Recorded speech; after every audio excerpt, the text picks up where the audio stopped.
Good morning दोस्तों।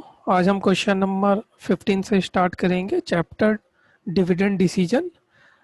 Question number 14 तक हमने प्रीवियस लेक्चर में कवर कर चुके थे।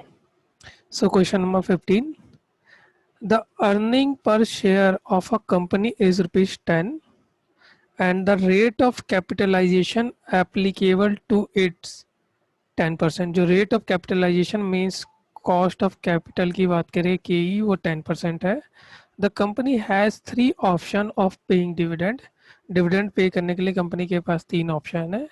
One is 50%, another is 75% and last one is 100% dividend pay कर दो। Calculate the market price. हमें market price that means P O, आज का मार्केट प्राइस निकालना है पी जीरो का of the share as per Walter model. Walter model का use करके इफ इट कैन अर्न और रिटर्न, अगर हमारी जो रिटर्न है वो 15%, 10% and 5% on its retained earning. मतलब जो आर है, अर्न और रिटर्न, ये आर आपका। सो क्वेश्चन बहुत ही सिंपल है। इसका एक सिंपल फॉर्मेट बनाएंगे और उसमें क्वेश्चन को हम सॉल्व कर देंगे।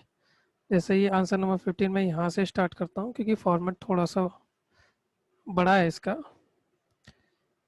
ये आगे आपका जो डीपी रेशियो है ये आपका 50%, यहाँ आपका डीपी रेशियो 75% और ये फाइनल आपका डीपी रेशियो 100%।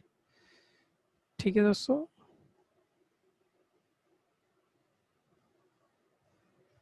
अब सबसे पहले जो अगर मैं फार्मूले की बात करूं,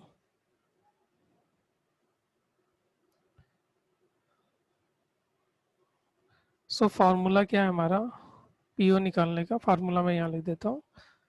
पीओ इक्वल टू में DPS dividend per share upon में cost of equity plus return upon में कॉस्ट ऑफ इक्विटी अपॉन में ब्रैकेट में ईपीएस माइनस डीपीएस अपॉन में कॉस्ट ऑफ इक्विटी। ये जो फार्मूला है ये वाल्टर ने फार्मूला दिया था और हमें इसी फार्मूले का यूज़ यहाँ करना है। तो सबसे पहले अगर मैं बात करूँ तो रिटर्न हमारी 15% है, इसके हिसाब से हमें पीओ कैलकुलेट करना है आज का प्राइस। तो पीओ इक्वल टू में जो डीपी रेशियो 50% है, मतलब आपकी अर्निंग 10 है तो उसमें से आप 5 तो डिविडेंड दे देते हो। कॉस्ट ऑफ इक्विटी आपका 10% है और ये आपका रिटर्न 15% है, कॉस्ट ऑफ इक्विटी आपका 10% है। अब 10 की अर्निंग में 5 तो डिविडेंड दे देते हो और ये आपका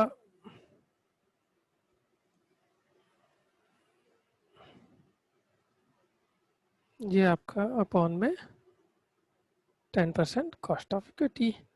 सो गाइज अब हम इसे सॉल्व करेंगे तो हमारा जो पीओ है वो 125 आ जाएगा। ये हमने when your R is equal to 15%, अगर आर हमारा 10% होता है तो क्या वैल्यू होगी, तो पीओ इक्वल टू में देखो आपको तो डीपी रेशो 5 है तो आपको 5 ही मिलेगा, प्लस रिटर्न है आपकी यहाँ पे 10%, कॉस्ट ऑफ इक्विटी भी 10% है। ये आपका ईपीएस है ₹10 माइनस ₹5 अपॉन में ये आपका 10% ही है कॉस्ट ऑफ इक्विटी। तो पीओ की वैल्यू निकल के आ जाएगी ₹100। अब इसके बाद हम एक और पोर्शन सॉल्व करते हैं जहाँ पे आपका इसी को कंटिन्यू कर लेते लाइन को और यहाँ पे आपका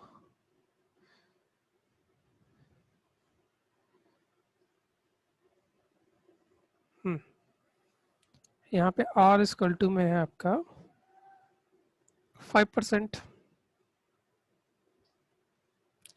तो यहाँ पे आपकी जो पीओ की वैल्यू होगी ये तो 5 अपन में 10% होगी, प्लस ये आपका 5% है अपॉन में 10%, ये आपका ₹10 माइनस ₹5 अपॉन में 10%। तो इस कैलकुलेशन को सॉल्व करोगे तो आपका पीओ जो है वो ₹75 आ जाएगा। सो यहाँ पे हमें पीओ की वैल्यू निकालनी थी अलग अलग कंडीशन में, वो हमने निकाल दी एक सिचुएशन में। ओके जी, अगर डीपी रेशियो हमारा वही 75% रहा और रिटर्न हमारा 15% ही है तो पीओ की वैल्यू क्या होगी? तो पीओ इक्वल टू में ये आपका देखो 10 की अर्निंग है, 75% आप डिविडेंड पे कर देते हो तो 7.5 हो जाएगा। रिटर्न आपका अगर 15% है और ये 10% है, ये मैं डायरेक्ट लिख देता हूँ, ये आ जाएगा आपका ₹2.5।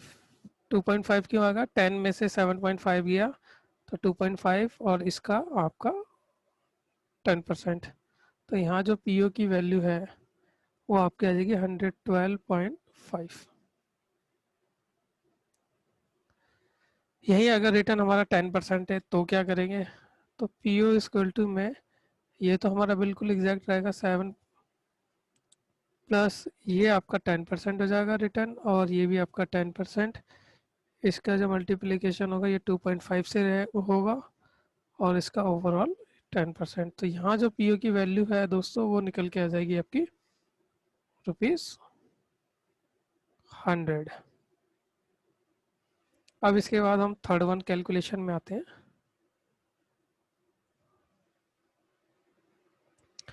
जहाँ पे आपका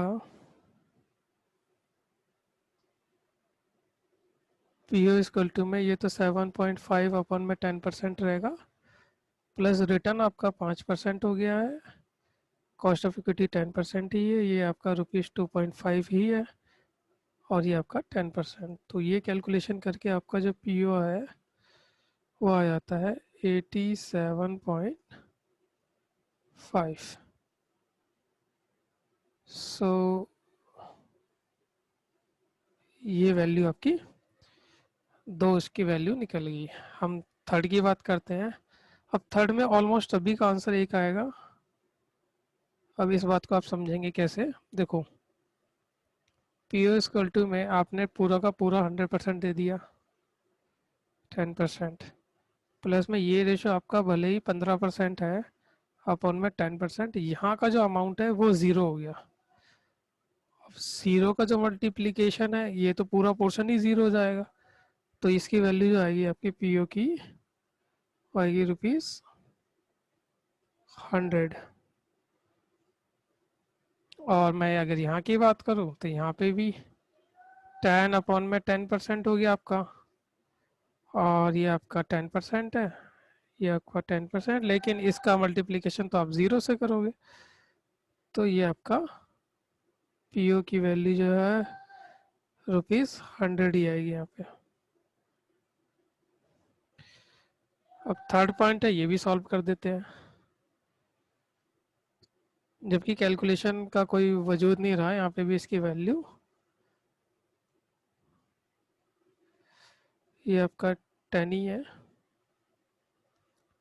क्योंकि 10 और ये आपका 5% है, अपन में 10% है, ये आपका ज़ीरो है, ये अपन में 10% है। तो यहाँ पे जो पीओ की वैल्यू है ये ₹100 ही आई है।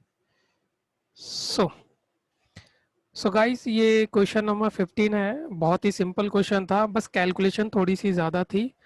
सो ओवरऑल हमने ये क्वेश्चन नंबर 15 कर लिया है। इसे एक बार, ये फार्मूला बेस्ड है, इसे एक बार समझ लोगे तो आराम से हो जाएगा।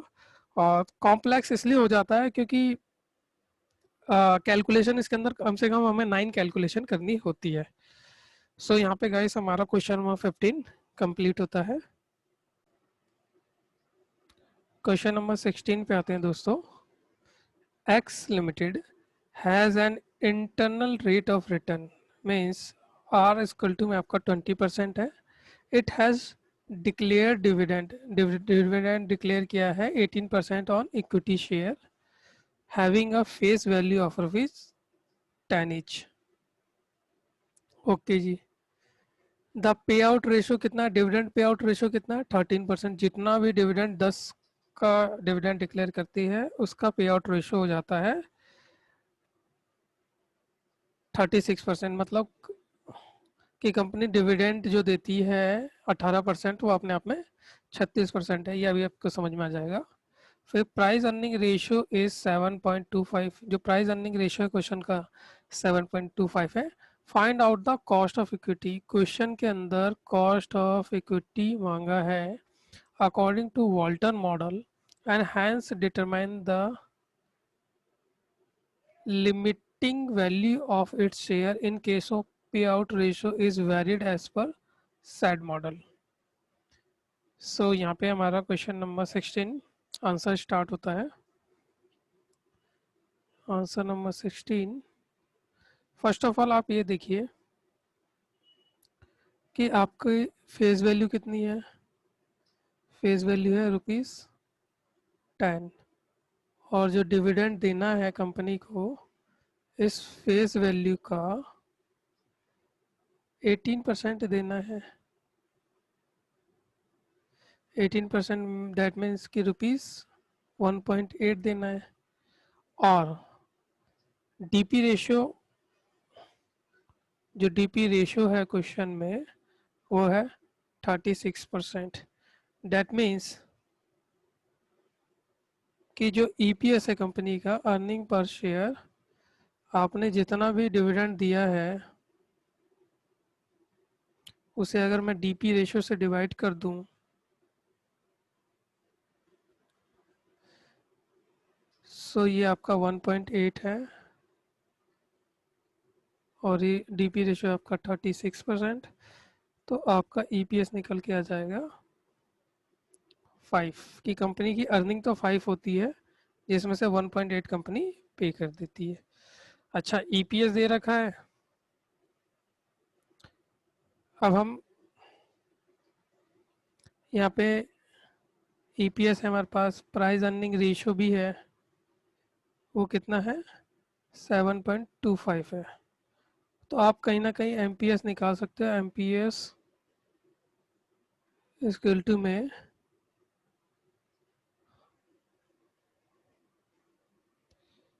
आपका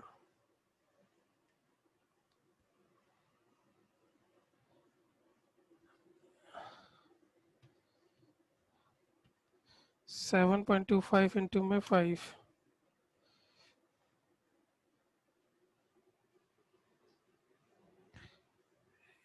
ईपीएस इंटू में प्राइस अर्निंग रेशो। तो आपका ईपीएस कितना है 5 है, ₹5। प्राइस अर्निंग रेशियो कितना है 7.25। सो आपका एमपीएस कितना आ जाएगा ₹36.25। अब हम वाल्टर मॉडल का फार्मूला यूज़ कर सकते हैं।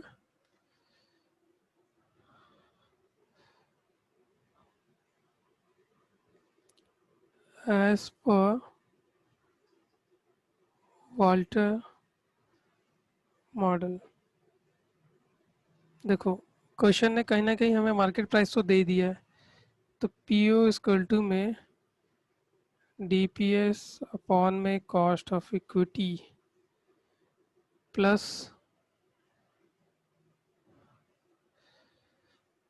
आर अपॉन में K E, EPS minus DPS upon में कॉस्ट ऑफ इक्विटी।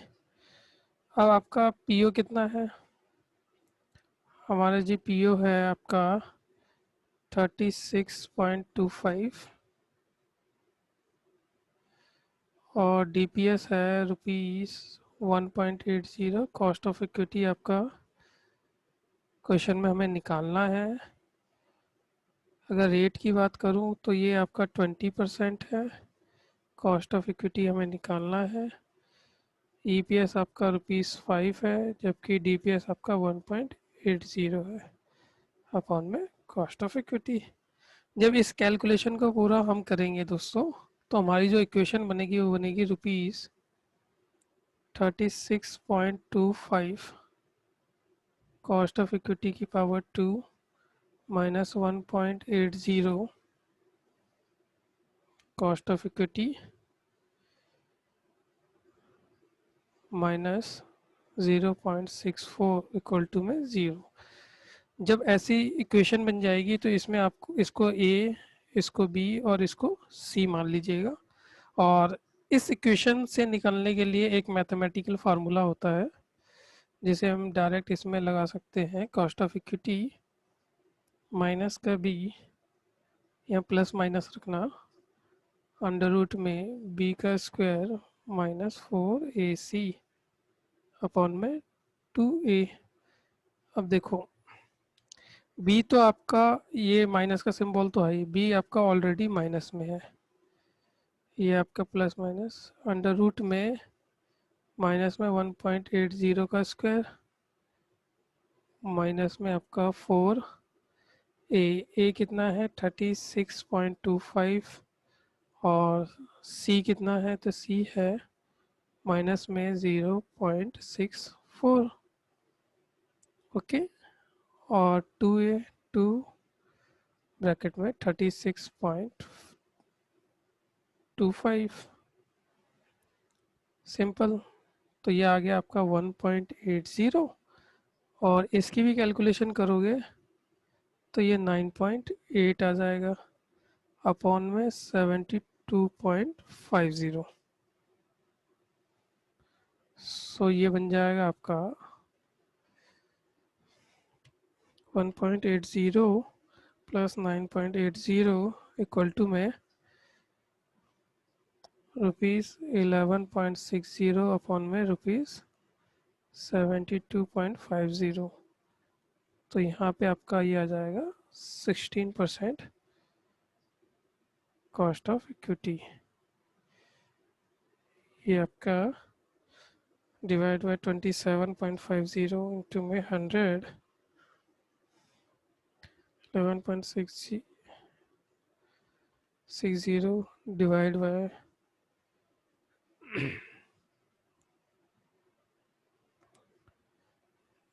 27 नहीं है दोस्तों, ये 72.50 है। 0.50 इंटू में 100, तो ये आपका 16% आ गया। सो ये एक सबसे अलग क्वेश्चन है दोस्तों, क्योंकि यहाँ पर जब भी कोई भी बच्चा इसे सॉल्व करेगा तो वो यहाँ की सिचुएशन में आके अटक जाएगा, और जब यहाँ की सिचुएशन में आके वो अटक जाएगा तो यहाँ की सिचुएशन निकलने के लिए उसे ये वाला फार्मूला रिमेंबर करने की ज़रूरत है। ये फार्मूला अगर उसे याद आ जाता है, इस इक्वेशन को ए, 1.80 को बी और माइनस 0.64 को सी मान के अगर ये फार्मूला यूज़ करेगा तो उसका आंसर बहुत ही इजीली आ जाएगा।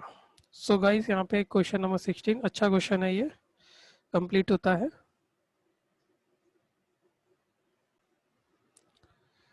क्वेश्चन नंबर 17 पे आते हैं दोस्तों।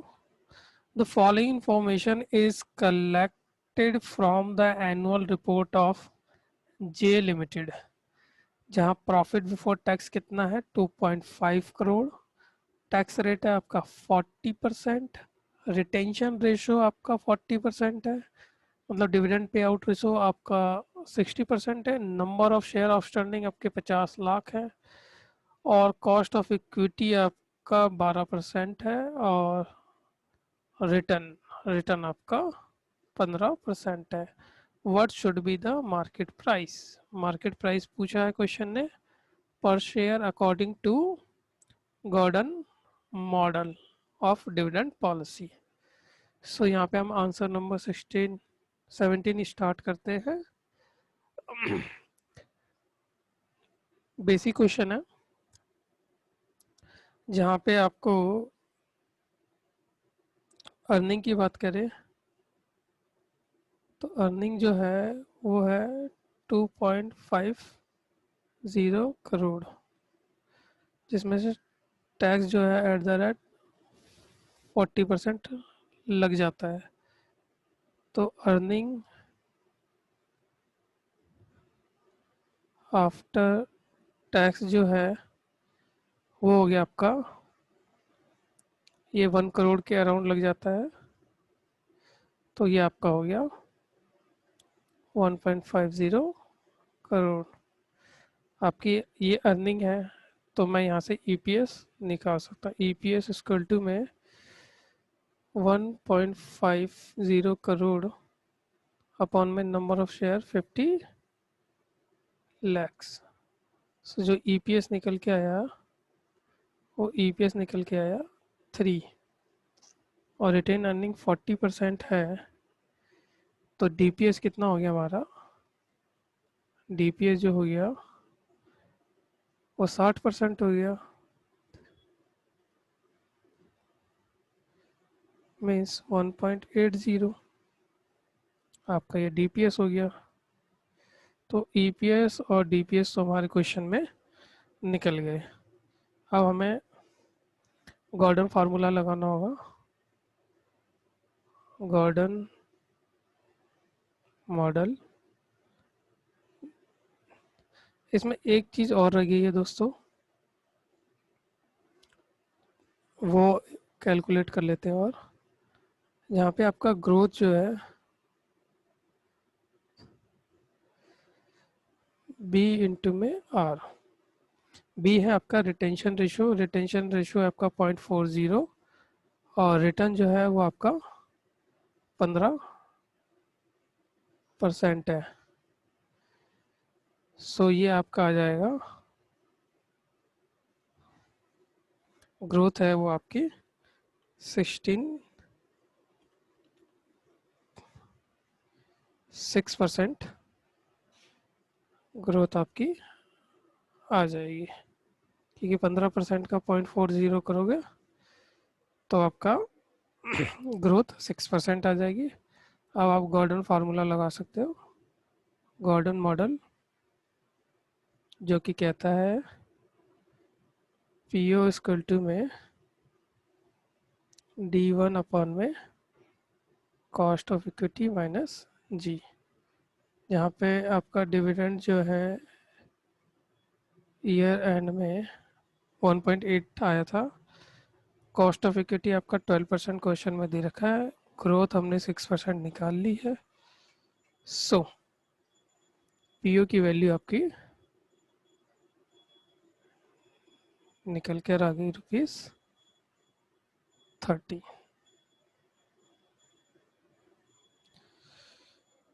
सो यहाँ पे हमारा क्वेश्चन नंबर 17 बेसिक क्वेश्चन था, खत्म होता है।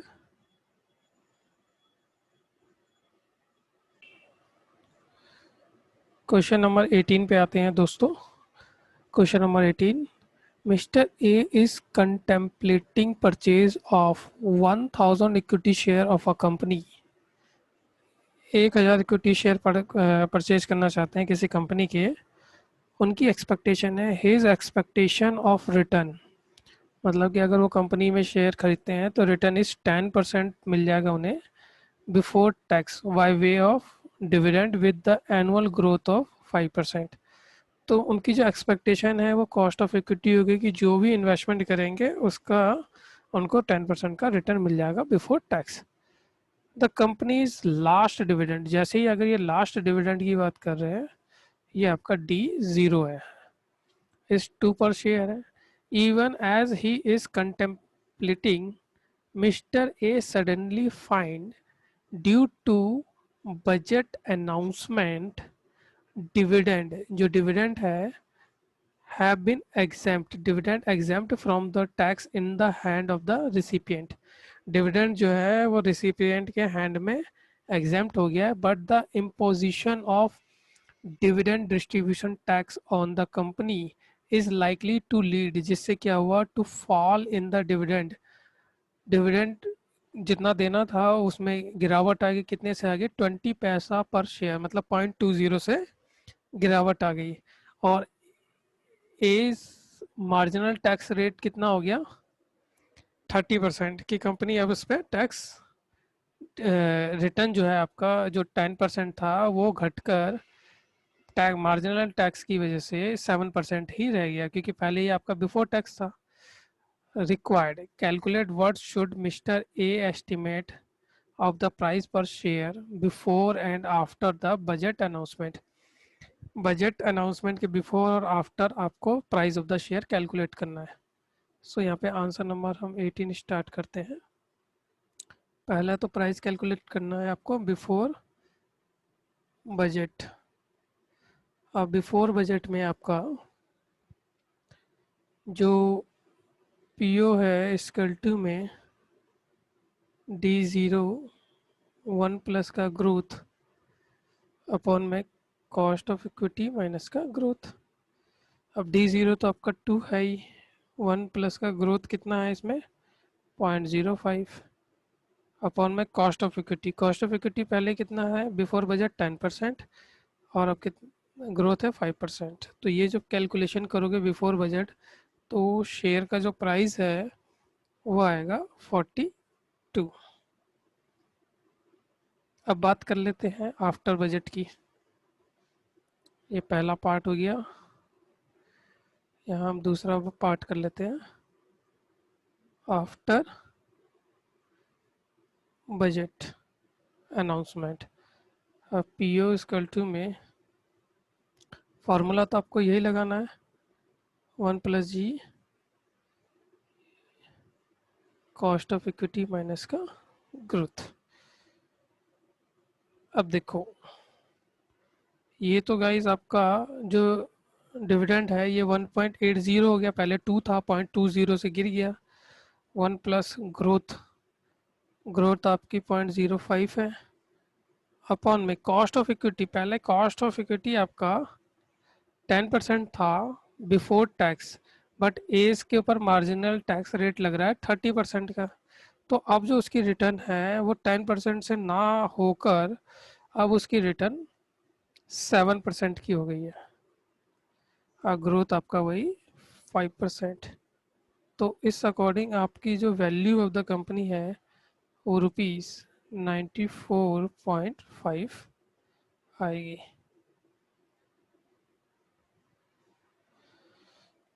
सो गाइस क्वेश्चन नंबर 18 एक ठीक ठाक क्वेश्चन था.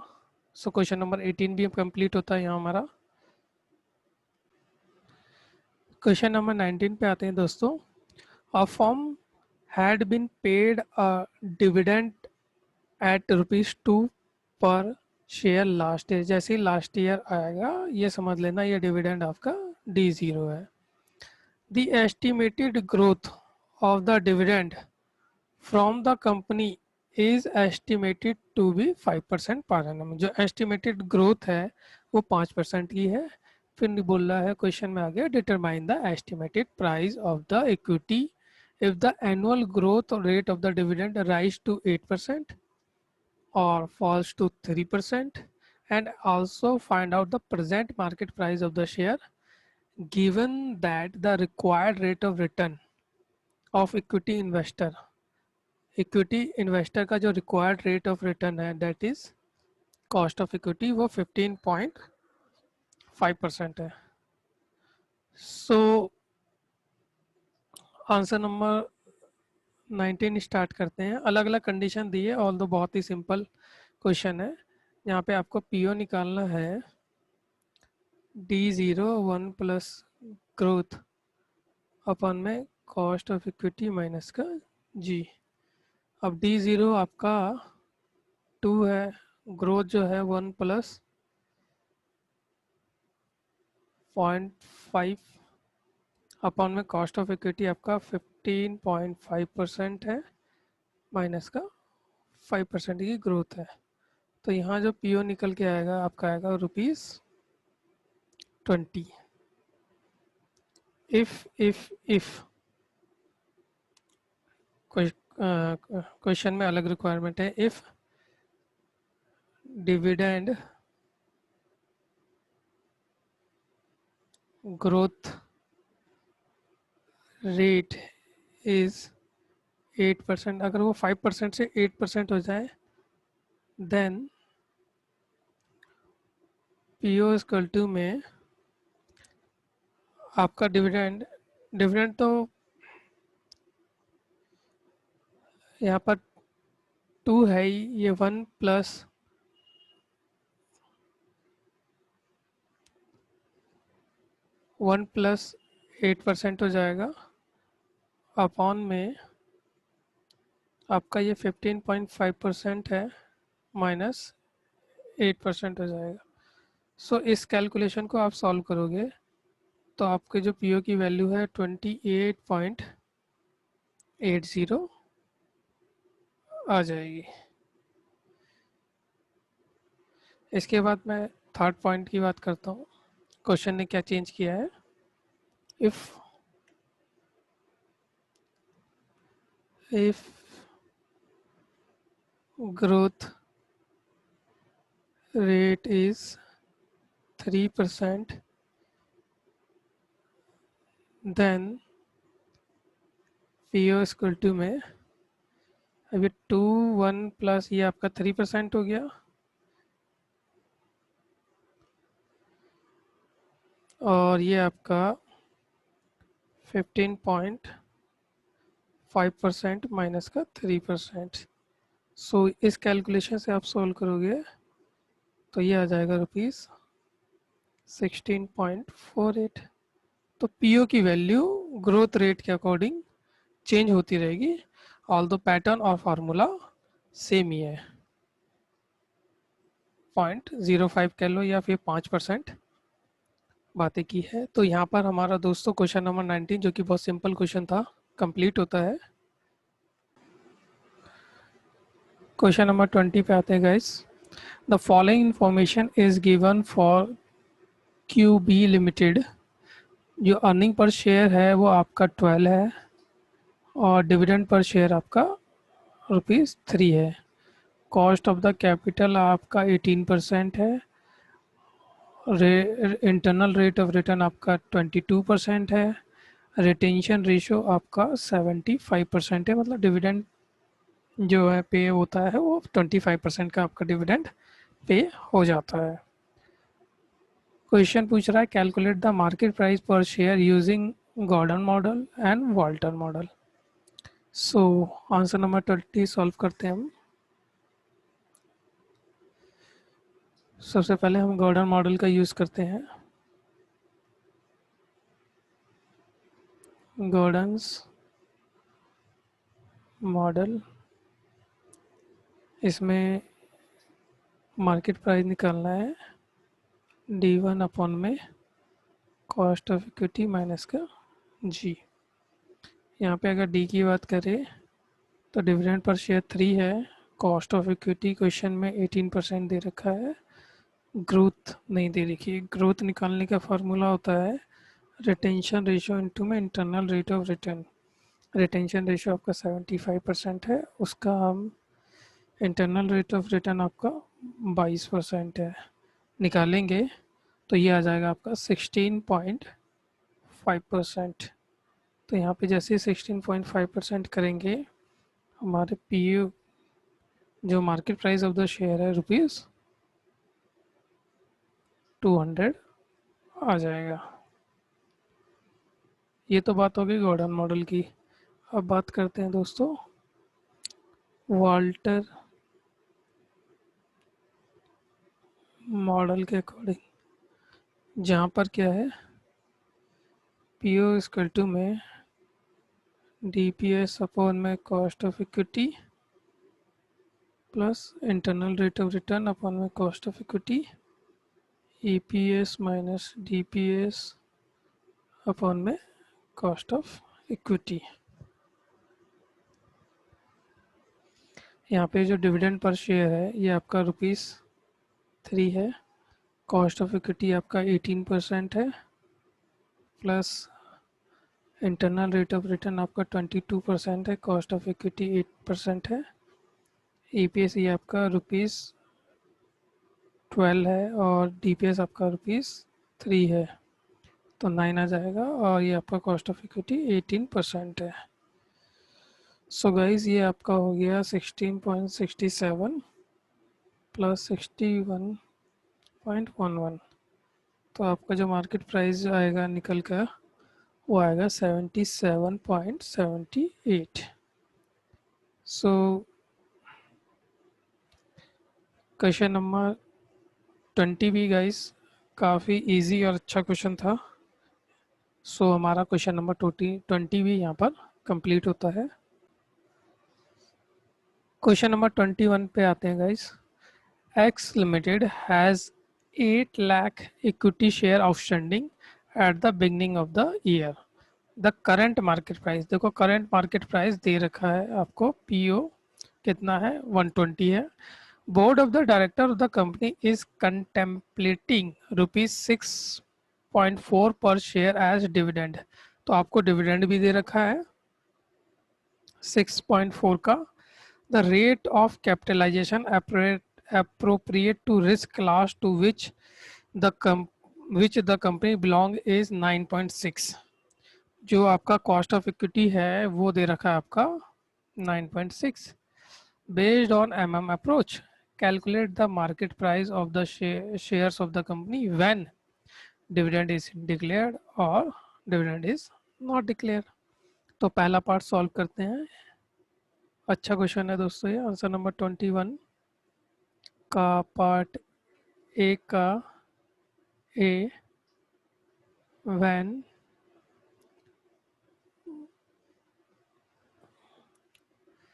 पार्ट ए में लगाना है हमें अप्रोच, और उसमें जो ए सॉल्व करेंगे व्हेन डिविडेंड इज डिक्लेयर्ड। आपको निकालना क्या है, कैलकुलेट द मार्केट प्राइस। तो करंट मार्केट प्राइस तो दे रखा है, आपको मार्केट प्राइस ईयर एंड का निकालना है।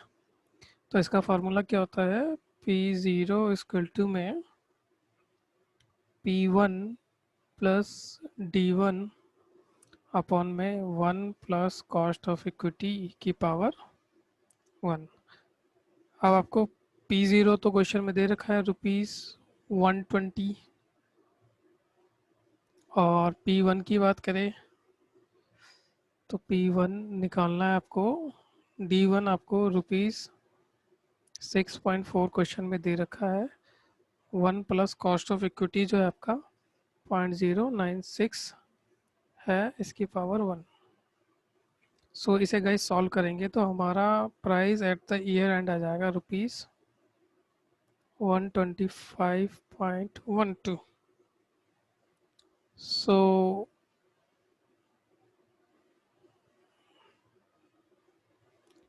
पार्ट ए हो गया हमारा। पार्ट बी की बात करते हैं। When dividend is not declared, जब डिविडेंड डिक्लेयर ना किया हो तब भी हमारा फार्मूला वही रहेगा, P1 प्लस D1 अपॉन में 1 प्लस कॉस्ट ऑफ इक्विटी की पावर 1। ओके गाइस, यहाँ पे आपका जो P0 है ये है आपका ₹120। P1 आपको निकालना है। अगर D1 की बात करें तो डिविडेंड तो आपका 0 है। 1 प्लस कॉस्ट ऑफ इक्विटी कितना है 0.096 की पावर 1। तो यहाँ पे जब हम सॉल्व करेंगे तो P1 की जो वैल्यू आएगी ₹131.52 आ जाएगी। तो गाइस ये तो पार्ट ए हो गया हमारा। अब पार्ट बी क्या कहता है, पार्ट ए का सॉल्यूशन कर लिया हमने। देखो पार्ट बी क्या कहता है, how many new share are to be issued by the company. देखो कंपनी नए शेयर कितने इशू करना चाहेगी या करेगी if company desire to fund an investment budget. एक इन्वेस्टमेंट करना कंपनी को 3.20 करोड़ का by the end of the year, assuming that जो नेट इनकम आएगी for the year will be, उस इन्वेस्टमेंट से आपको जो नेट इनकम बनेगी वो 1.60 करोड़ बनेगी 1 ईयर में। सो इसको भी हमें दोनों पॉइंट ऑफ व्यू से सॉल्व करना है, व्हेन डिविडेंड इज डिक्लेयर्ड और when dividend is not declare. So second part है, सेकंड पार्ट का जो ए पार्ट है, व्हेन डिविडेंड इज डिक्लेयर्ड, और इसमें जो फार्मूला है ये आपका एम है, M stand for number of new share, equal to में I, I stand for investment, आपने कितनी इन्वेस्टमेंट करी, उस इन्वेस्टमेंट में से आपकी अर्निंग कितनी हुई, और उस अर्निंग में से आपने डिविडेंड कितना दे दिया, अपॉन में price at the year and. तो इन्वेस्टमेंट तो आपकी 3 करोड़ 20 लाख की थी, और अर्निंग आपकी कितनी थी, 1 करोड़ 60 लाख की। और डिविडेंड, डिविडेंड बात करूं तो 8 लाख के शेयर आउटस्टैंडिंग थे। क्वेश्चन में सबसे पहली इन्फॉर्मेशन नहीं थी कि 8 लाख के शेयर आउटस्टैंडिंग है और हर एक शेयर पे आप 6.4 का डिविडेंड दे रहे हो। और प्राइस कितना है, तो प्राइस आपका 125.12 है। सो इसकी कैलकुलेशन करोगे तो एम इक्वल टू में number of the new share जो इशू करने हमें 168,798 शेयर्स आ जाएंगे हमारे निकल के, कि हमें इतने नंबर ऑफ शेयर्स इशू करने पड़ेंगे, 1,68,000। ठीक है गाइस, ये पार्ट ए होता है, हो जाएगा हमारा। अब इसी में हमारा जो पार्ट बी है वो ये कहता है, व्हेन डिविडेंड नॉट डिक्लेयर्ड, जब डिविडेंड डिक्लेयर नहीं करोगे तब कितना number of the issue of the share है, तो आई माइनस आपकी अर्निंग कितनी है, उस अर्निंग में से आपको डिविडेंड, तो फार्मूला तो वही रहेगा, डिविडेंड की वैल्यू 0 हो जाएगी, और प्राइस कितना था उस पॉइंट ऑफ टाइम पे। सो प्राइस तो हमने निकाल लिया था नॉट डिक्लेयर में।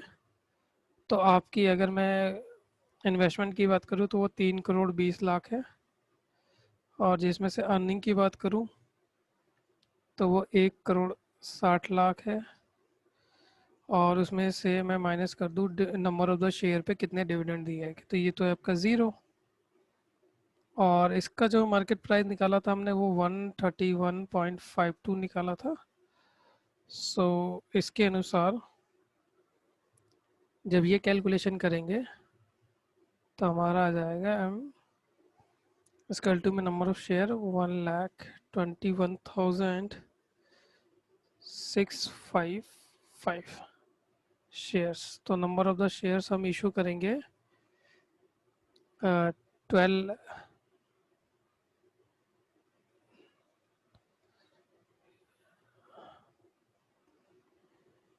1,21,000। सो गाइस, हमारा ये क्वेश्चन नंबर 21 जो है ये भी एक अच्छा क्वेश्चन है, और थोड़ा सा लॉजिक है और एक नए फार्मूले हैं, क्योंकि बेसिकली इस चैप्टर में जो मोस्ट ऑफ द क्वेश्चन है वो गॉर्डन मॉडल या फिर आपका वॉल्टर मॉडल पे डिपेंड करते हैं, तो ये थोड़ा सा अलग हटके है, अच्छा क्वेश्चन है। सो यहाँ पे हमारा क्वेश्चन नंबर 21 भी कंप्लीट होता है। क्वेश्चन नंबर 22 पे आते हैं दोस्तों। ABC Limited has 50,000 outstanding share. The current market price per share is rupees 100 each. It hopes to make a net income of rupees 5 lakh at the end of the year. The company's board is considering a dividend of 5 per share at the end of the current financial year, मतलब D1। ये आपको D1 dividend 1 दे रखा है। The company need to raise 10 lakh for an approved investment expenditure. The company belongs to the company belongs to a risk class for which capitalization rate is 10%. Show how the MM approach affect the value of the firm if dividend are paid or not. So guys question number 22 भी 21 की तरह same है, but information थोड़ी सी अलग दे रखी है, but solve करेंगे सो हमें दिख जाएगा। यहाँ आंसर नंबर 22 स्टार्ट करते हैं, जिसका ए पार्ट है when dividend is, when dividend is paid या डिक्लेयर्ड। तो इस केस में क्या है, हमें price at the year and निकालना है। तो पी ज़ीरो इक्वल टू में P one plus D upon में 1 + k⁻1। अब प्राइस आपको करंट प्राइस कितना दे रखा है, 100 है। करंट प्राइस आपका ₹100 है, और P1 आपको निकालना है डिविडेंड। डिविडेंड पर शेयर कितना है, डिविडेंड है आपका 5। और कॉस्ट ऑफ इक्विटी की बात करूं मैं, तो कॉस्ट ऑफ इक्विटी आपका 10% दे रखा है। ये रहा आपका 10%, ये आपका 10% है। और इसमें the company needs to raise 10 lakh for the approved investment expenditure. The company belong to a risk for which its capitalization rate आपका cost of equity है 10% है। So ये आपका 1 प्लस ये आपका 10% हो गया। सो गाइस जब आप इसे सॉल्व करेंगे तो ये P1 इक्वल टू में जो रेट है आपका ₹105 आ जाएगा, price at the year end. So ये तो पहला पार्ट हो गया आपका। अब इसी में है कि amount required to raise, amount required to raise from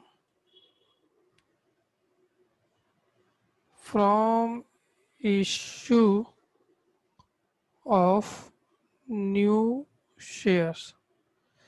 आपको कितने अमाउंट की रिक्वायरमेंट है, तो देखो आपका है कि the company needs to raise, company कितना रेस कर रही है, रुपीस 10 लाख, 10 लाख रेस कर रही है। और इस 10 लाख रेस में से आपकी इनकम कितनी है, तो इनकम है आपकी 5 लाख की इनकम है। और डिविडेंड, डिविडेंड की बात की जाए तो डिविडेंड कितना पे कर रहे हो, ₹5। तो नंबर ऑफ शेयर 50,000 है, तो ये ₹2.5 लाख का आपने डिविडेंड पे कर दिया। तो कहीं ना कहीं जो अमाउंट रिक्वायर्ड जो कि नए शेयर के लिए है, आपको ₹7.5 लाख तो रिक्वायर्ड होंगे ही होंगे।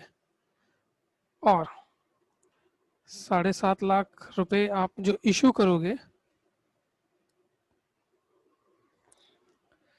इसकी मैं नंबरिंग कर देता हूँ। ये तो हो गया आपका पहला पार्ट, ये आपका हो गया दूसरा पार्ट, और थर्ड पार्ट में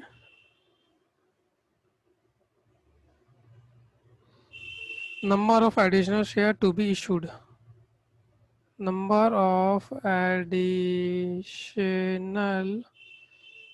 शेयर्स टू बी इशूड। अब कितने एडिशनल शेयर इशू करोगे, तो आपका अमाउंट चाहिए 7,50,000, और जो इशू प्राइस है वो 105 का आपका शेयर का current price of the year and चल रहा है। तो नंबर ऑफ द शेयर आ जाएगा 7143 शेयर्स। ओके, तो यहाँ पे अगर वैल्यू ऑफ द कंपनी जो क्वेश्चन ने मांगी है, वैल्यू ऑफ कंपनी, तो वो कितनी हो जाएगी, पहले कितनी थी, देखो पहले 50,000 शेयर्स थे कंपनी के पास। अब नए इशू करेंगे तो 7143 शेयर्स हो जाएंगे। सो इन और इसका इनका मल्टीप्लिकेशन आज के करंट प्राइस से हो जाएगा जो अभी हमने निकाला है। सो कुल मिलाकर आपका ये गाइस जो वैल्यू आएगी कंपनी की 6015 आएगी।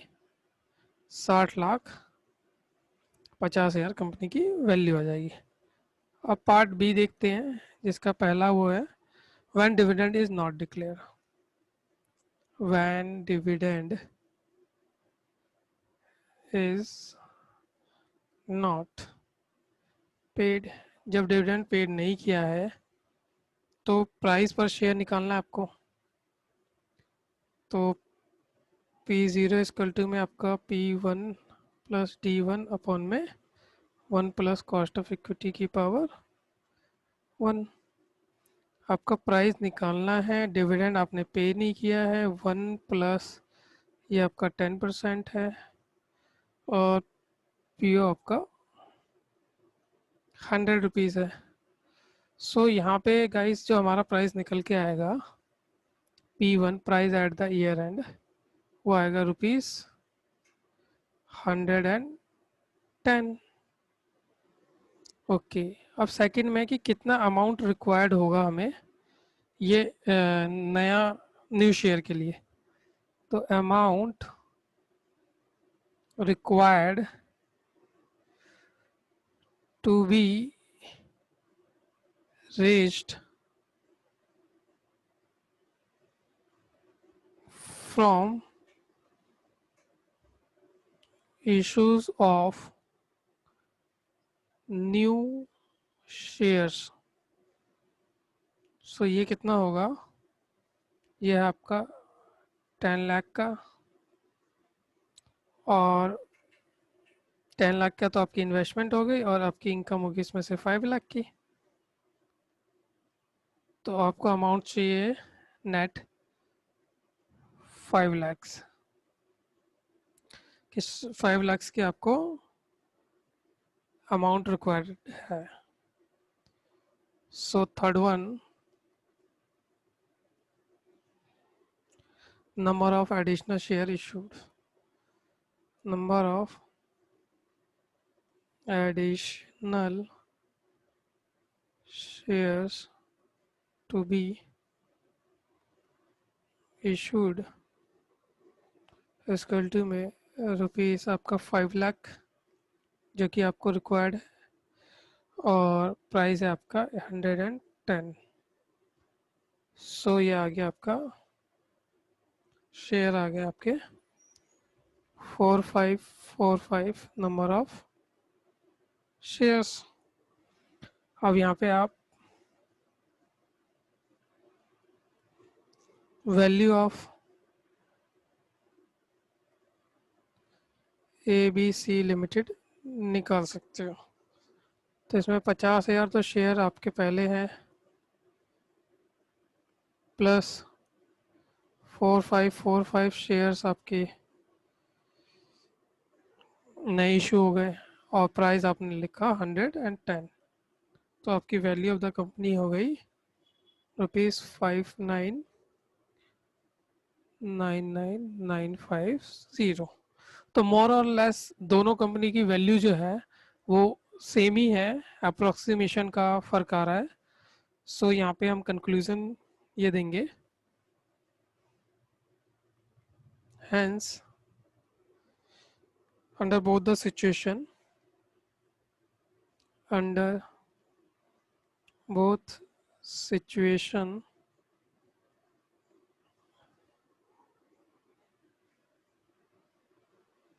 value of firm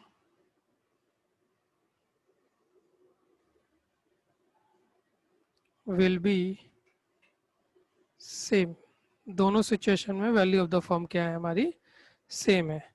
so guys ये जो क्वेश्चन नंबर हमने 22 किया है मोर और लेस ये 21 की तरह सेम है, बट थोड़ी सी इंफॉर्मेशन अलग दे रखी है, otherwise question is same.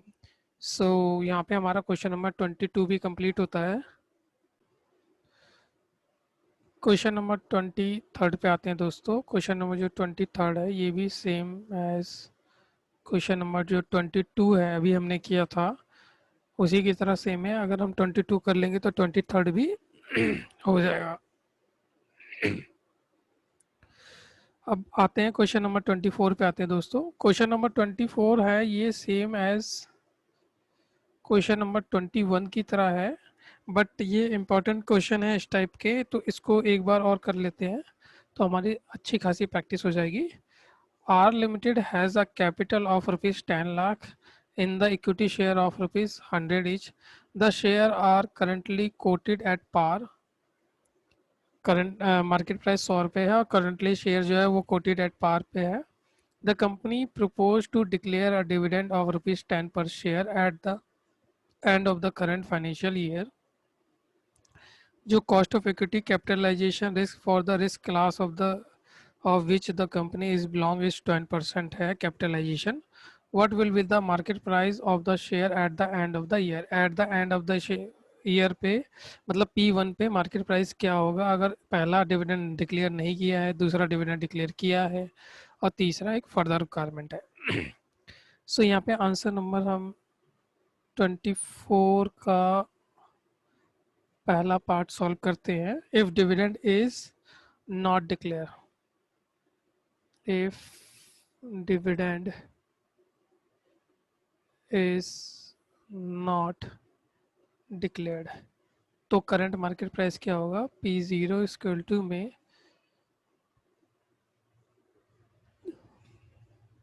P1 up plus D1 1 plus cost of equity की पावर 1। यहाँ पे P जो करंट मार्केट प्राइस है ये आपका ₹100 है और P1 आपको निकालना है, D1 आपका 0 है और 1 प्लस कॉस्ट ऑफ इक्विटी आपका 12% है की पावर 1 है। यहाँ पे जब आप P1 की वैल्यू निकालोगे तो ये आ जाएगी ₹1112 की price of the share at the year and is ₹112। अब सेकंड बात करता है question, if dividend is declared तो यहाँ पे P0 फार्मूला आपका वही रहेगा, P1 प्लस D1 अपॉन में 1 प्लस कॉस्ट ऑफ इक्विटी की पावर 1। अब यहाँ पे कंपनी ने डिविडेंड डिक्लेयर किया है तो ये तो आपका ₹100 हो गया इक्वल टू में P1। डिविडेंड कितना डिक्लेयर किया है कंपनी ने, देख लेते हैं क्वेश्चन में। डिविडेंड है 10 रुपीज पर शेयर, तो ये आ जाएगा आपका डिविडेंड ₹10 और ये 1 प्लस के कॉस्ट ऑफ इक्विटी तो आपका 12% था की पावर 1। तो जब यहाँ पे P1 की कैलकुलेशन करोगे तो ये आ जाएगा ₹102। तो दोनों सिचुएशन में हमने market price of the share निकाल दिया।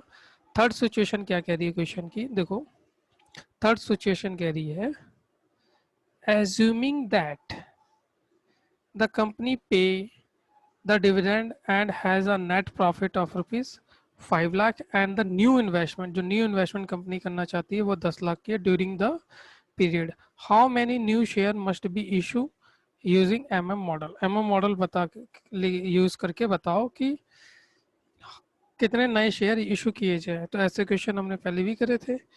इफ कंपनी वांट्स टू पे dividend and make new investment, if company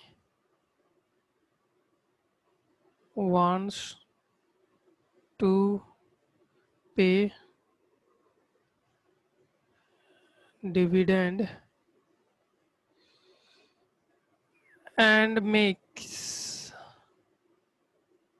new investment। सो सबसे पहले कंपनी की टोटल अर्निंग की बात करूं मैं, तो टोटल अर्निंग जो थी कोई कंपनी में वो थी ₹5 लाख की, और जिसमें से डिविडेंड कंपनी पे कर देती है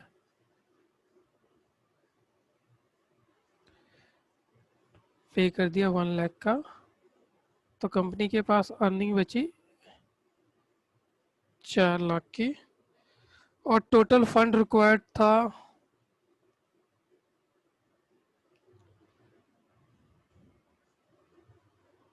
रुपीज़ 10 लाख का, ये रुपीज़ आपका 4 लाख आ गया। सो अब आ जाएगा फ्रेश फंड रिक्वायर्ड, आपका आ जाएगा रुपीज़ 6 लाख। और इस सिचुएशन में ये मैं दिखा देता हूँ पहले। थर्ड सिचुएशन में बोला कि जब कंपनी पे करेगी, अदरवाइज क्वेश्चन नंबर 21 में कंपनी पे करेगी डिविडेंड और नहीं करेगी, दोनों ही क्वेश्चन निकालना था। इसमें निकालना है कि कंपनी पे करेगी। तो जब कंपनी पे करती है डिविडेंड तो उसका जो मार्केट प्राइस है वो 102 हो जाता है। सो कंपनी यही 102 का यूज करेगी शेयर इशू करने के लिए। तो मार्केट जो प्राइस है वो हो गया rupees 102। So number of share आपके आ गए, शेयर्स आ गए 588.2.85। That's all. So guys, question number जो 24 था वो 21 की तरह क्वेश्चन हमारा सेम था, बट इसको एक बार प्रैक्टिस और करनी थी क्योंकि क्वेश्चन ऐसे क्वेश्चन डायरेक्ट एग्जाम में आ जाते हैं 8-8 मार्क्स के। सो यहाँ पे हमारा क्वेश्चन नंबर 24 भी कंप्लीट होता है। क्वेश्चन नंबर 25 पे आते हैं गाइस।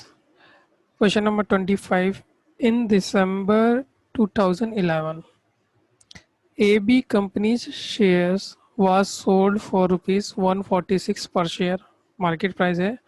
और लॉन्ग टर्म अर्निंग ग्रोथ, जो ग्रोथ रेट है लॉन्ग टर्म की वो 7.5% इज एंटीसिपेटेड।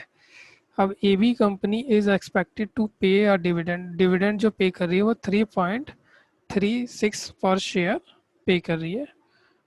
अब इसमें सबसे पहली रिक्वायरमेंट क्वेश्चन की क्या है, what are of return an investor can expect to earn, assuming that the dividend are expected to grow along with the earning at 7.5% per year in the perpetuity। मतलब dividend आपका same growth हो रहा है along with the earning, earning भी आपकी 7.5% है। सो सबसे पहले पॉइंट में आपकी रिक्वायरमेंट है क्वेश्चन की, what are of rate of return investor can expect, मतलब आपकी रिक्वायरमेंट है कॉस्ट ऑफ इक्विटी की।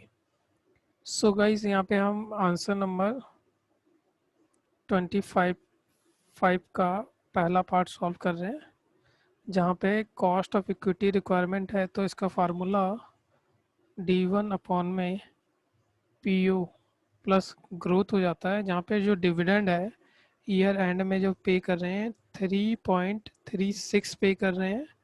और प्राइस ऑफ द शेयर आपको पता ही है रुपीज़ 146 है, और जो ग्रोथ है आपकी वो 7.5% आकी गई है। और ये आपका कॉस्ट ऑफ इक्विटी। तो यहाँ पे कॉस्ट ऑफ इक्विटी आपका निकल के आएगा दोस्तों 9.80%। सो गाइस हमारा पहला पार्ट तो इजीली हो गया। दूसरा पार्ट थोड़ा सा लॉजिकल है। क्या लॉजिकल है, it is expected that AB and company will earn about 10% on book equity। मतलब कंपनी अगर बुक इक्विटी का 10% कमाती है एंड शैल रिटेन, रिटेन करती है 60% ऑफ द अर्निंग। तो ये आपका रिटर्न है और रिटेनिंग रेशो आपकी 60% है।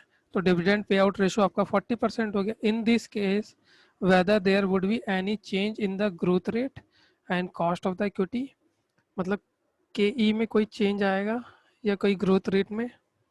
सो इन दिस सिचुएशन सबसे पहले हम ये जानते हैं कि इफ़ हमारी ग्रोथ रेट जो है इस 7.5% है,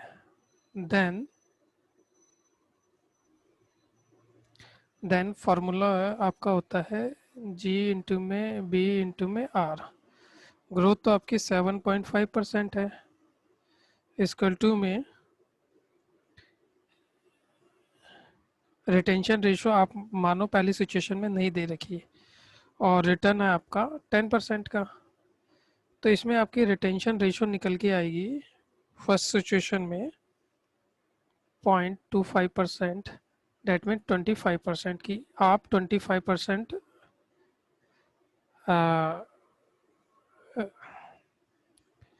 ये थोड़ी सी कैलकुलेशन गलत लिख दी मैंने, एक मिनट। यहाँ पे जो रिटेंशन रेशियो आपकी निकल के आएगी बी इक्वल टू में, वो आएगी आपकी 75% के लो और 0.75। इसका मीन्स हो गया कि कंपनी अपने पास 75% हिस्सा रखती है और 25% हिस्सा बेच देती है। अगर डिविडेंड बांट देती है, अगर मैं कंपनी की बात करूं तो कंपनी का डिविडेंड ईपीएस निकालने के लिए, आपको डीपीएस चाहिए और जितने भी नंबर ऑफ परसेंटेज और बाकी का डिविडेंड पे आउट रेशो चाहिए। तो आपका जो डिविडेंड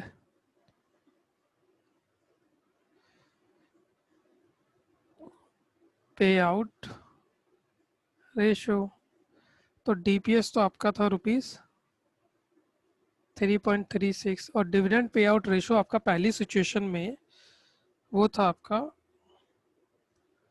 0.25 यानी 25%। आपकी ईपीएस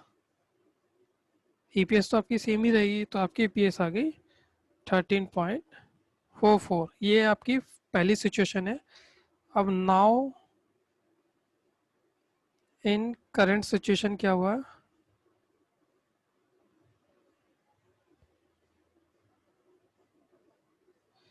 करंट सिचुएशन में क्या हुआ है, आपका जो ग्रोथ था वो रिटेंशन रेशियो इनटू में आर है, और आपकी आर तो दे रखी rate, internal rate of return IRR तो आपका 10% है, 0.10, और जो कि आपका रिटेंशन रेशियो है वो 60% हो गई है। सेकंड सिचुएशन में यही बता रहा है, पहली सिचुएशन में दी नहीं थी, हमने निकाल ली। इस सिचुएशन में आपकी ग्रोथ कितनी हो गई,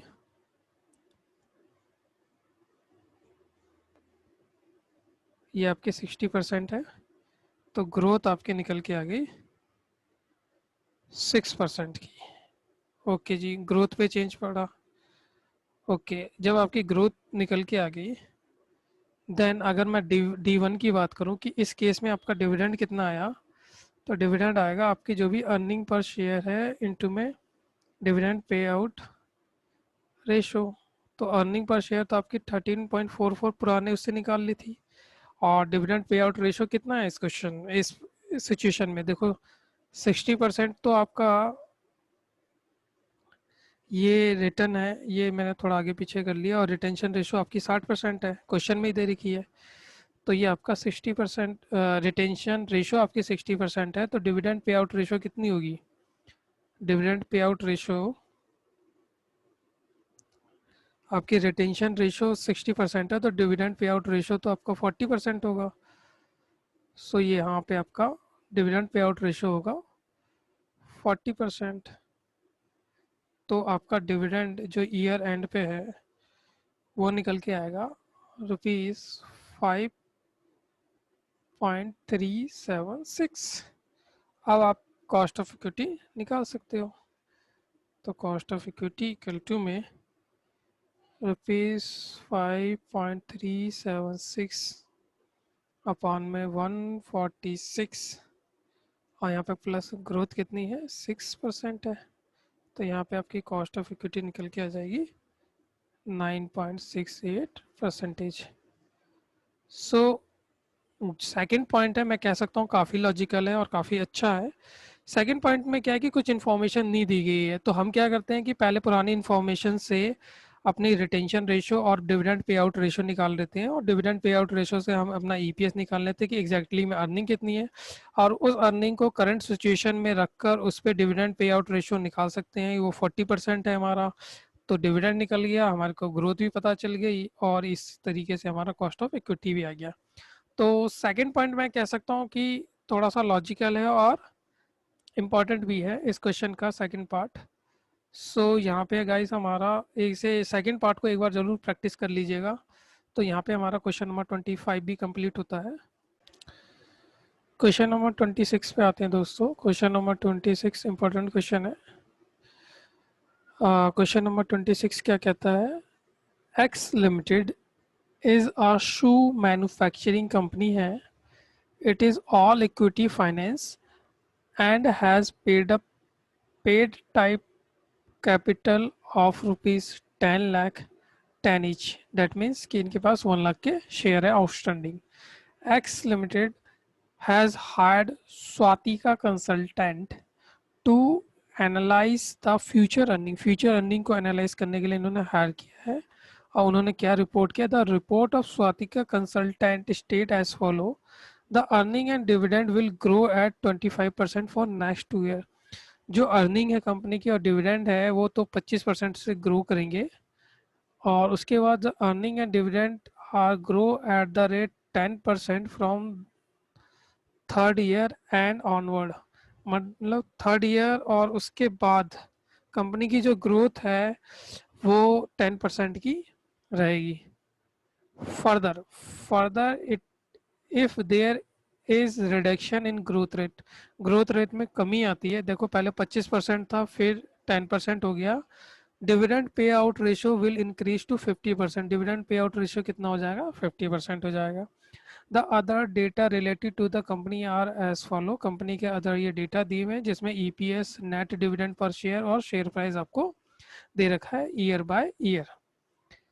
फर्दर क्वेश्चन क्या कहता है, you may assume that the tax rate is 30%, not expected to change in future and post tax cost of capital is, आपका कॉस्ट ऑफ कैपिटल कितना है, 15% है के ई।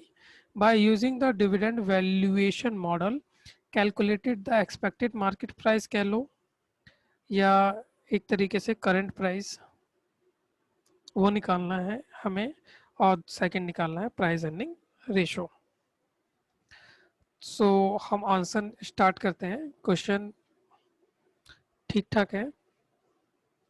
सो यहाँ पे हमारा आंसर नंबर 26 स्टार्ट होता है।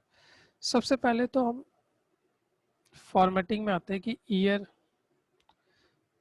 ईपीएस और देन डीपीएस, फिर आपका present value factor eight the rate 15%, और देन आपका आता है प्रेजेंट वैल्यू ऑफ डीपीएस। हम डीपीएस की ही क्यों निकाल रहे हैं ये भी पता चल जाएगा। अब ईयर आपका 2014 के बाद 2015 का निकाला उसने, एक्सपेक्टेशन 16 का निकाला और 17 का भी निकाला, और ये भी बता दिया कि 17 में तो 10% रहेगी और उसके बाद फर्दर आपका ग्रोथ 10% का ही रहेगा। ठीक है, कोई बात नहीं। यहाँ पे अर्निंग की बात कर लेते हैं। कंपनी की अर्निंग कितनी क्वेश्चन में दे रखी है, 9.60 कंपनी की ईपीएस है। तो कंपनी की ईपीएस अगर 9.60 है और नेक्स्ट ईयर ग्रोथ 25% का होने वाला है, ये आपका हो जाएगा 9.6 इंटू में 125, 25% की ग्रोथ हो रही है तो आपकी अर्निंग हो जाएगी कम से कम 12 की। उसके नेक्स्ट ईयर में आपकी 12 की अर्निंग थी, फिर इसमें 125 का ग्रोथ होगा तो आपकी अर्निंग हो जाएगी 15 की। फिर उसके बाद आपको क्वेश्चन ने इन्फॉर्मेशन दिया है, अदरवाइज यहाँ से कंटिन्यू होता है, हम उसके लिए अलग फार्मूला यूज़ करते हैं। फिर इसके बाद आपका जो 15 की अर्निंग है उसमें जो इंक्रीजमेंट होगा वो सिर्फ 10% का होगा, तो ये हो जाएगा आपका 16.50। अब इसमें डीपीएस की बात कर लेते हैं। तो डीपीएस क्वेश्चन में कितना दे रखा है, 3.84 दे रखा है, ग्रोथ 1.25 की होगी सेम, तो ये आ जाएगा आपका 4.80। फिर आपका जो डीपीएस है 4.80, उसमें 1.25% की ग्रोथ होगी तो ये आ जाएगा आपका 6। फिर आपका 6 थर्ड ईयर में कह रहा है कि आपका जैसे ही ये रेशो गिरेगा, आपका ये 50% हो जाएगा ऑफ द ईपीएस। तो 50% ऑफ द ईपीएस कितना है मेरा? 16.50। तो थर्ड ईयर में डिविडेंड दूंगा मैं 8.25। और प्रेजेंट वैल्यू अगर मैं इसकी निकालूं डीपीएस की, तो ये 870 आ गई, और ये आ गई 756, और ये आ गई आपकी 658। एग्जैक्ट प्रेजेंट वैल्यू की बात करें तो 4.176, और ये आ गए 4.536, और ये आ गया आपकी 5.429। तो ये प्रेजेंट वैल्यू आ गई आपकी 14.41।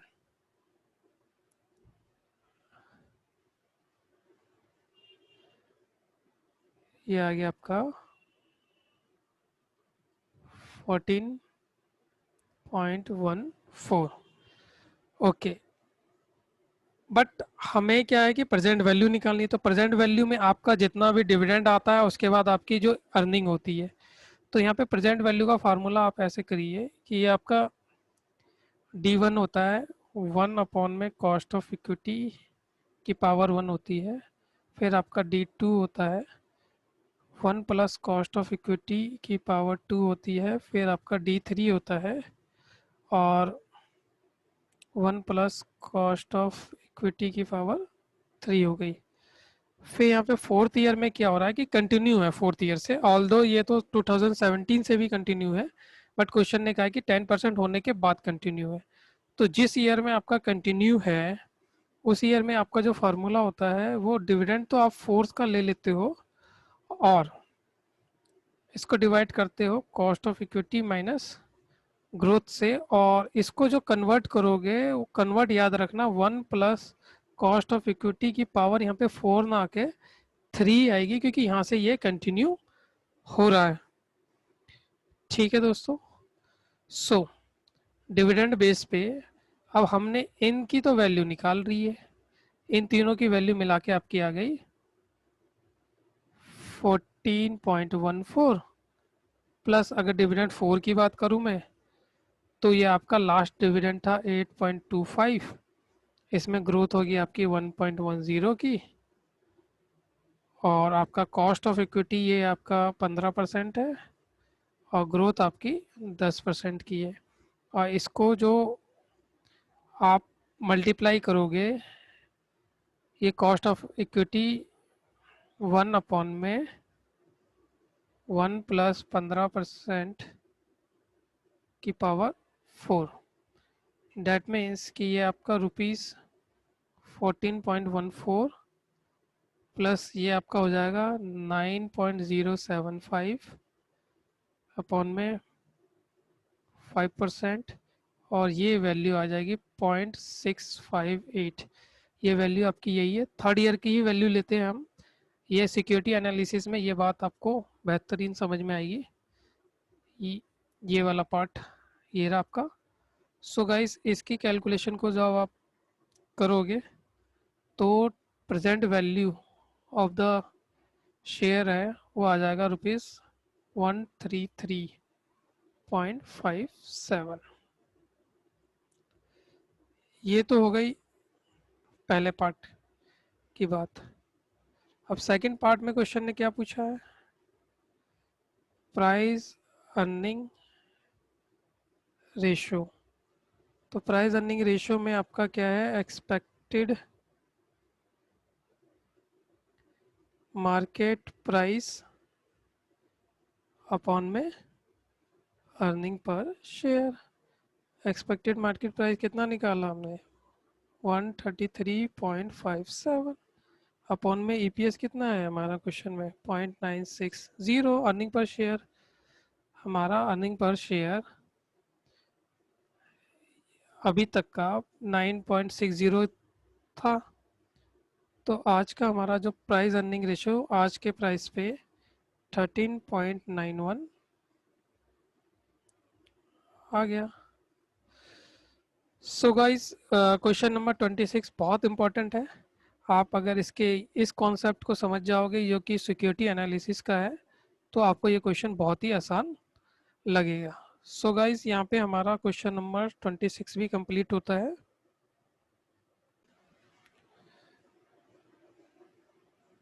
क्वेश्चन नंबर 27 पे आते हैं दोस्तों। रहीम enterprise is a manufacturer and exporter of woolen garment to Europe country। एक तरीके से एक्सपोर्टर है। Their business is expanding day by day and in the previous financial year the company has registered a growth। Company ने export के business में 25% का growth किया था। तो ये 25% का ग्रोथ एक्सपोर्ट के बिजनेस में क्या रहा था, ये कहीं अर्निंग ग्रोथ ना मान लें हम, ये एक इंफॉर्मेशन है। The company is in a process of considering a new investment project। Company एक नई इन्वेस्टमेंट प्रोजेक्ट में प्रोसेस में जा रही है। It is an all equity finance company है। ये जो रहीम एंटरप्राइज है ये इक्विटी फाइनेंस कंपनी है जिसमें 10 लाख इक्विटी शेयर है जिसकी फेस वैल्यू है 50। सो और current issue price of the share की बात करें तो वो 125 है एक्सक्लूडिंग डिविडेंड। और एनुअल अर्निंग की बात करें कंपनी की तो 25 पर शेयर है। In the absence of new investment will remain constant is perpetuity. और उसके बाद फर्दर इन्फॉर्मेशन है, all the earning are distributed at present. जितनी भी अर्निंग है वो डिस्ट्रीब्यूट कर दी जाती है। मतलब अभी क्या था कि कंपनी जो भी कमाती थी वो सारा का सारा डिस्ट्रीब्यूट कर देती थी। फिर इसके बाद इन्फॉर्मेशन आई अ न्यू इन्वेस्टमेंट।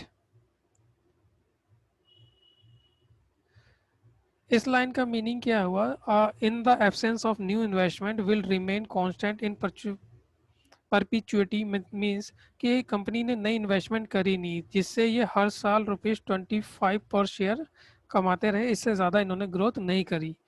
और जितनी भी कमाते थे पैसा वो सारा का सारा उसी ईयर में डिस्ट्रीब्यूट कर देते थे, कंपनी कुछ भी रखती नहीं थी। फिर इसके बाद इंफॉर्मेशन है, और new investment is available which will cost of rupees 1 crore 75 lakhs in 1 year time and will produce annual cash inflow thereafter 50 lakh. मतलब 1 करोड़ 75 हज़ार की आपको इन्वेस्टमेंट करनी है और उसके बाद आपकी अर्निंग जितनी भी होती है उसमें 50 लाख का और इजाफा हो जाएगा। Analyse the effect of new project on dividend payment and the share price. Share price पे क्या फ़र्क पड़ेगा और डिविडेंड पेमेंट पे। सो आंसर नंबर 27 स्टार्ट करते हैं। क्वेश्चन बहुत अच्छा है दोस्तों। सबसे पहले तो हम कॉस्ट ऑफ इक्विटी निकालेंगे और कॉस्ट ऑफ इक्विटी यहाँ पर कुछ जो ग्रोथ मॉडल फार्मूला वैसे नहीं निकलेगा। यहाँ पे एनुअल अर्निंग देखेंगे हम, कंपनी की एनुअल अर्निंग कितनी है। तो कंपनी की एनुअल अर्निंग अपॉन में प्राइस ऑफ शेयर, शेयर का करंट प्राइस कितना है, आप कितना इन्वेस्ट कर सकते हो। तो अगर कंपनी में आप 125 रुपये का इन्वेस्टमेंट करते हो तो अर्निंग होती है आपकी 25 की। सो आपका जो कॉस्ट ऑफ इक्विटी है ये कहीं ना कहीं 20% का है इस क्वेश्चन में, क्योंकि इंफॉर्मेशन ही इस प्रकार से दे रखी है तो हमें कॉस्ट ऑफ इक्विटी ऐसे ही निकालनी होगी। फिर सेकंड कह रहा है कि अगर कंपनी की अब total current earning of the company, current earning of the company, तो देखो ₹25 पर शेयर की अर्निंग है और नंबर ऑफ द शेयर कितने हैं कंपनी के पास, 10 लाख इक्विटी शेयर्स है। तो कंपनी की अर्निंग कहीं ना कहीं 250 2 करोड़ 50 लाख हो गई। ओके, ये कंपनी की करंट अर्निंग है। इफ इन्वेस्टमेंट मेड, अगर इन्वेस्टमेंट कर दिया जाता है तो इस 2 करोड़ 50 लाख में से ₹1 करोड़ 50 लाख आप इन्वेस्ट कर दोगे तो आपके पास रिमेनिंग फॉर डिविडेंड, डिविडेंड के लिए अब आपके पास कितना बचेगा, तो सिर्फ 75 लाख हमारे पास डिविडेंड के लिए बचेगा। अभी हम डिविडेंड कितना देते थे, अभी हम पूरा का पूरा जितनी भी अर्निंग होती थी सारा का सारा हम डिविडेंड दे देते थे। अब क्या कर रहे हैं कि सिर्फ यहाँ पे हम डिविडेंड पर शेयर निकाल लेते हैं। डिविडेंड पर शेयर, अब डिविडेंड क्या था, 25 रुपये पर शेयर हम बांट देते थे, लेकिन अब हमारे पास ₹75 लाख है और नंबर ऑफ शेयर तो आपको पता ही कि हमारे पास 10 लाख के हैं। तो डिविडेंड पे क्या असर पड़ा कि डिविडेंड आपका हो गया 7.50 पर शेयर। ये तो फर्स्ट ईयर की बात हुई, करंट ईयर की। अब सेकेंड ईयर में क्या हुआ, फ्रॉम सेकेंड ईयर में अगर हम डिविडेंड पर शेयर निकालें तो सेकेंड ईयर की अर्निंग कितनी हो गई। तो फर्स्ट ईयर की तो अर्निंग आपकी 2,50,00,000 की तो थी। सेकेंड ईयर में भी आप कितना इतना ही कमाओगे, प्लस आप 50 लाख रुपए आप और फर्दर कमाने लग जाओगे due to investment, new investment. Question में इंफॉर्मेशन थी ना कि 50 लाख की हम और एक्स्ट्रा इनकम कमाने लग जाएंगे। तो टोटल और नंबर ऑफ शेयर तो हमारे उतना ही है, 10 लाख। तो यहाँ पे डिविडेंड पर शेयर आ गया हमारा ₹30 पर शेयर, और ये हम आगे तक कमाते रहेंगे। सो इस बेस पे हमें निकालना है present value,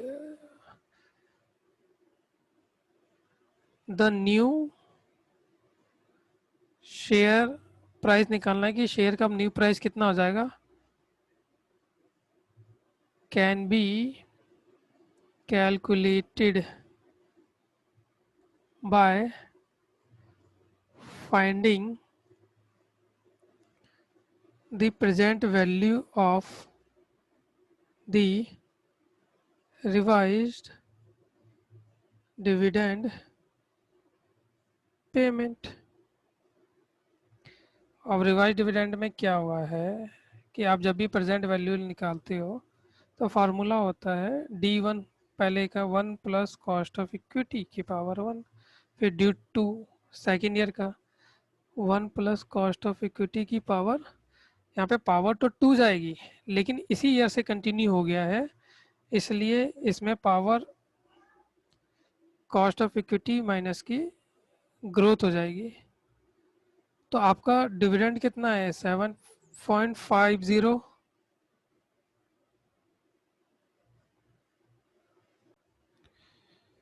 cost of equity कितना है, 1 प्लस आपका 20% है तो 0.20 हो गया, प्लस डिविडेंड 2 की बात करें तो सेकेंड ईयर में आपका डिविडेंड कितना था, 30, और ये आपका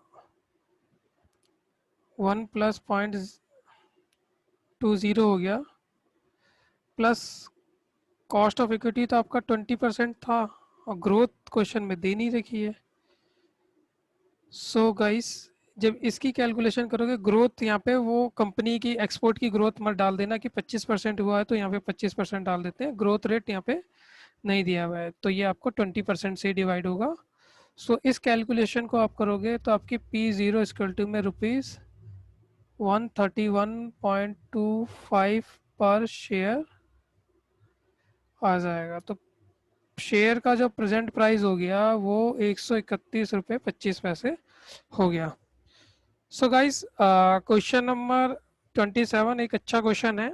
इसमें बस यही पूछा गया है कि आप अगर एक नई इन्वेस्टमेंट करते हो तो जो करंट डिविडेंड का सिनेरियो है वो चेंज हो जाएगा और नेक्स्ट ईयर में आपका डिविडेंड हो सकता है जो प्रेजेंट डिविडेंड था उससे बढ़ जाएगा। जैसे प्रेजेंट डिविडेंड ₹25 पर शेयर था, जब आपने नए प्रोजेक्ट में इन्वेस्टमेंट कर दिया तो आपका डिविडेंड पर शेयर ₹7.5 हो गया, जो कि नेक्स्ट ईयर में बढ़कर ₹30 हो गया। तो हमें उसका बेस लेके अब इस डिविडेंड के चेंज होने से उसके शेयर प्राइस पे बड़ा इम्पैक्ट पड़ता है, तो हमने शेयर प्राइस की भी कैलकुलेशन कर ली कि डिविडेंड के चेंज होने से आज शेयर प्राइस की वैल्यू क्या होगी। तो आज एक शेयर प्राइस की, पहले जो करंट इशू प्राइस था वो ₹125 था और आज हमारा निकल के आया है 131.25 पर share. So guys question number 27 एक इम्पॉर्टेंट क्वेश्चन है और ये इस पीएम का लास्ट क्वेश्चन था, तो हमारा ये चैप्टर कंप्लीट होता है और ऐसे ही हम बाकी के चैप्टर भी बहुत जल्द कंप्लीट कर लेंगे। Till then take care and good bye.